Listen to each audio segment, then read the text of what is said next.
मुझे आपको दिया दिखाने की जरूरत नहीं है। चौटाला के लोगों, इस गांव का मैं इतिहास बता चुका कि मैं भी अपने आप को धन्य मानता हूं कि इस मिट्टी को आज नमन करने का मौका मिला।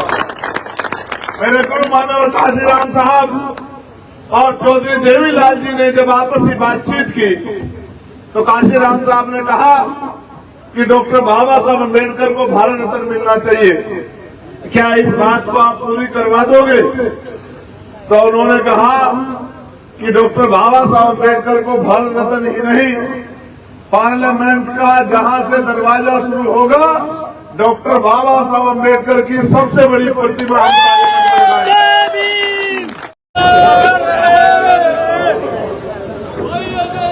मेरी बात सुन ले, मेरी बात। नारे मैंने लगा दिए, वो हमारे जो अतिथि आए हैं, और नारे का इतना जोश है, एक नारा और लगाऊंगा, एक मेरे साथ लगा। चौधरी देवीलाल जी अमर रहे, बाबा साहब अमर रहे, श्याम काशीराम जी अमर रहे।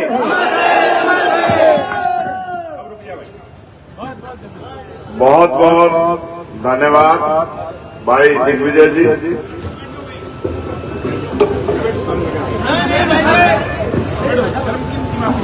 आज यहाँ चौटाला गांव में, जो कि हरियाणा की हिस्ट्री है कि यहाँ व्यक्ति को गांव के नाम से जाना जाता है,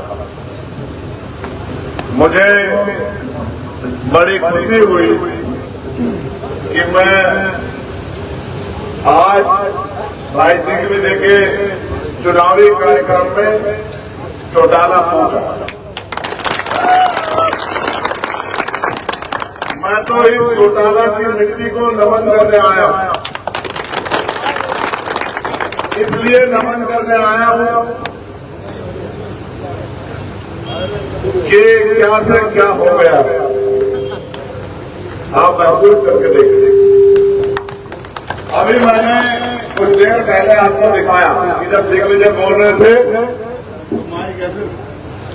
और जब मैं बोल रहा था या मैं बोल रहा हूं तो माइक ऐसे देखो मिनटों में कैसे कर रहे। वो दिन था हमारे बड़े चौधरी रणजीत सिंह जी यहां बैठे हुए, और मैं इस बात को बताने से पहले डॉक्टर बाबा साहब अम्बेडकर को नमन करता हूं, मान्यवर काशीराम जी को नमन करता हूं, मान्यवर दीनारायण साहब को नमन करता हूं, और जननायक चौधरी देवीलाल जी को भी नमन करता हूं।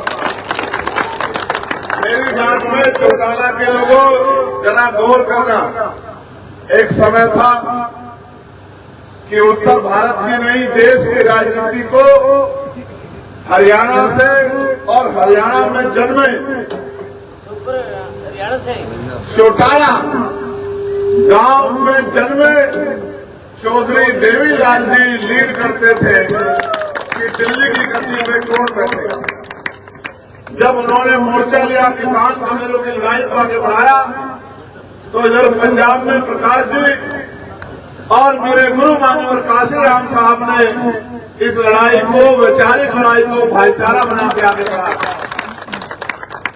मैं तो उस मिट्टी को नमन करने आया कि जहां से देश की राजनीति चलती थी, आज वहां क्या से क्या हो गया। एक समय था कि देश के बड़े बड़े सूबों में मुख्यमंत्री कुर्सी पे कौन बैठेगा, इसके फैसले इस धरती पे जन्मे चौधरी देवीलाल जी लेते थे, उनके सहयोगी लेते थे। और आज हरियाणा में मुख्यमंत्री कौन बनेगा, अगर इसमें भी चौटाला गांव का और इस परिवार का हस्तक्षेप ना हो, तो आपको सोचना चाहिए कि आप कहां से चले थे और कहां पहुंचे। आप महसूस करके देखो कि आज दिल्ली में बैठे लोग तय करते हैं कि हरियाणा की कुर्सी पे 10 साल कौन बैठेगा, आराम से 9.5 साल कौन बैठेगा, और आखिरी 6 महीने कौन बैठेगा। टिकट वहां से तय होते हैं, मंत्री पद वहां से तय होते हैं। आप जो बजट तैयार करते हैं टैक्स देके, उस बजट पे दोनों राष्ट्रीय पार्टी की निगाह होती है कि कौन हमारा ऐसा आदमी बैठे जो हरियाणा के नौजवानों के हिस्से का पैसा, जो हरियाणा के किसानों के हिस्से का पैसा, जो हरियाणा की बेटियों के, बेटों के, माओ के हिस्से का पैसा वहां की तिजोरी से निकाल के दिल्ली में हमारी तिजोरी में पहुंचा।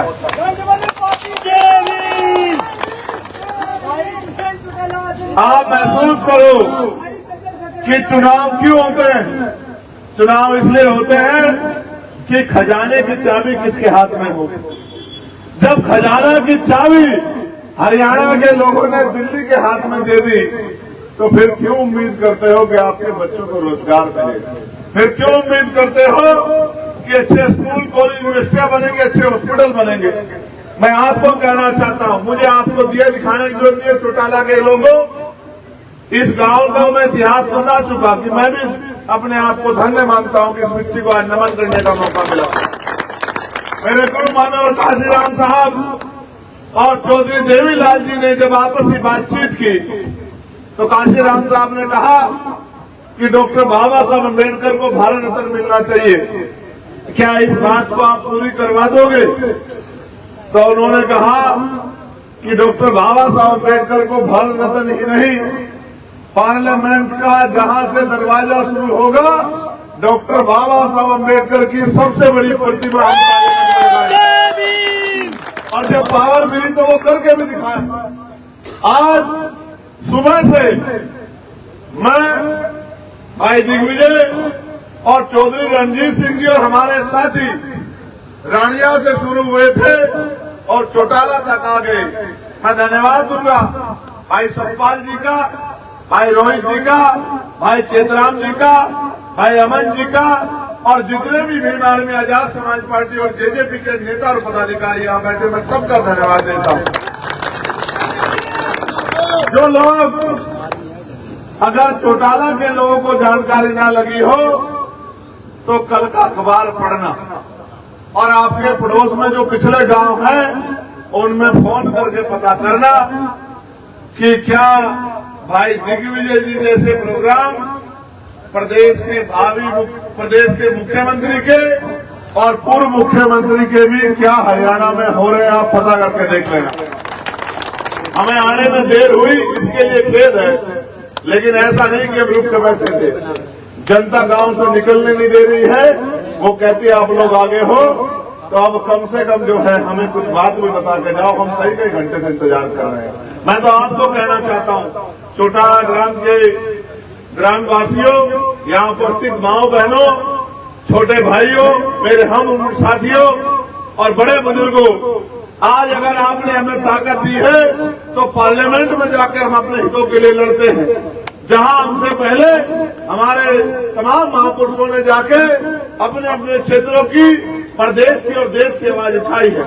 आपके यहाँ आई दिग्विजय जी लंबे समय से सेवा कर रहे हैं। 40 गांव में डिजिटल लाइब्रेरी बना के गांव को रिश्तेदारों से जोड़ने का काम किया है। फिर साथ 17 गांव में जहां स्टेडियम नहीं थे वहां स्टेडियम बना के उनको, उस गांव को भी जो है खेल कूद में, स्पोर्ट में आगे बढ़ाने का और ग्रामीण प्रतिभा को निखारने का काम किया है। कहीं इनके सामाजिक संगठन नशा मुक्ति पे काम करके बहन बेटियों के जो घरों में तकलीफें उसको दूर करने का काम करते हैं, वहीं भाई दिग्विजय गाड़ियों तक बिजली की व्यवस्था करा के लोगों के जीवन में सुधार करने का काम करते हैं।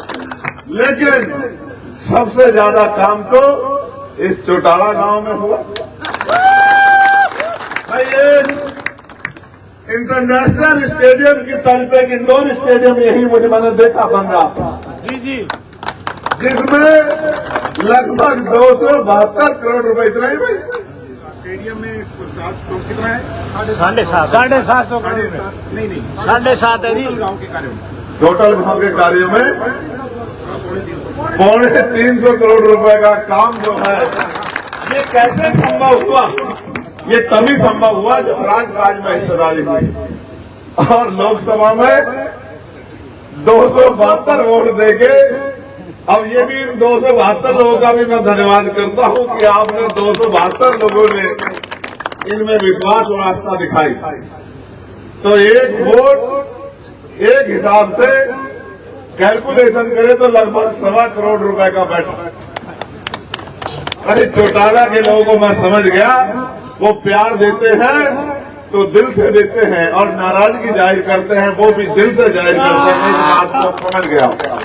लेकिन मैं इस बार आपसे कहना चाहता हूं कि भाई चलिए, आपने पिछली बार नाराजगी दिखाई, लेकिन अब क्योंकि नाराजगी अपनों से होती है, आपका अपना बहादुर साथी, आपका इस गांव का पोता बेटा भतीजा भाई दिग्विजय चौटाला मैदान में है और वो आपसे मदद मांगने के लिए आए हैं और मैं उनकी मदद के लिए यहां आया हूं। मेरा ऐसा विश्वास है कि इस बार आप उन्हें ताकत देके विधानसभा भेजने का काम करेंगे और जो काम इस क्षेत्र में अधूरा है उनके जरिए उसको पूरा कराने का काम करेंगे। और चौधरी देवीलाल जी का, मान्यवर काशीराम साहब का जो किसान था मेरे का, मैंने नजदीक से चौधरी देवीलाल जी को नहीं देखा, मैंने उनको पढ़ा, मैंने किस्से कहानियों में और वोट क्लब पे उनकी बड़ी बड़ी रैलियां भी देखी, जब वो सरकार से आपकी ताकत से झुकाने का काम सरकार को करते थे। तो मैं तो ये कहता हूं, इस परिवार की हिम्मत तो ये चौटाला गांव है, इसलिए मैं आपसे अपील करता हूं कि अपनी हिस्ट्री को याद करो और उन दिनों को याद करो जब देश के बड़े बड़े नेता चौटाला गांव में आके जो है अपने आप को गौरवान्वित महसूस करते थे। जिस तरह मैंने शुरू में कहा था कि कहां से चले और कहां आ गए, अपनी ताकत को समझो, एकजुट होकर भाई दिग्विजय चौटाला जी को आशीर्वाद दो और इनको आपकी सेवा करने का मौका दो कि ये सेवा करें और ताऊ देवीलाल जी के अधूरे सपने को पूरा करने का काम करें। आपने बुला के इतना सम्मान दिया और रात को लगभग 9:30 बजे आप लोग इतनी बड़ी संख्या में उपस्थित हो, मैं आपका धन्यवाद करता हूं। बहुत बहुत धन्यवाद। जय भीम, जय भारत, जय जवान, जय किसान और आप सबके लिए बहुत बहुत मंगल कामनाएं।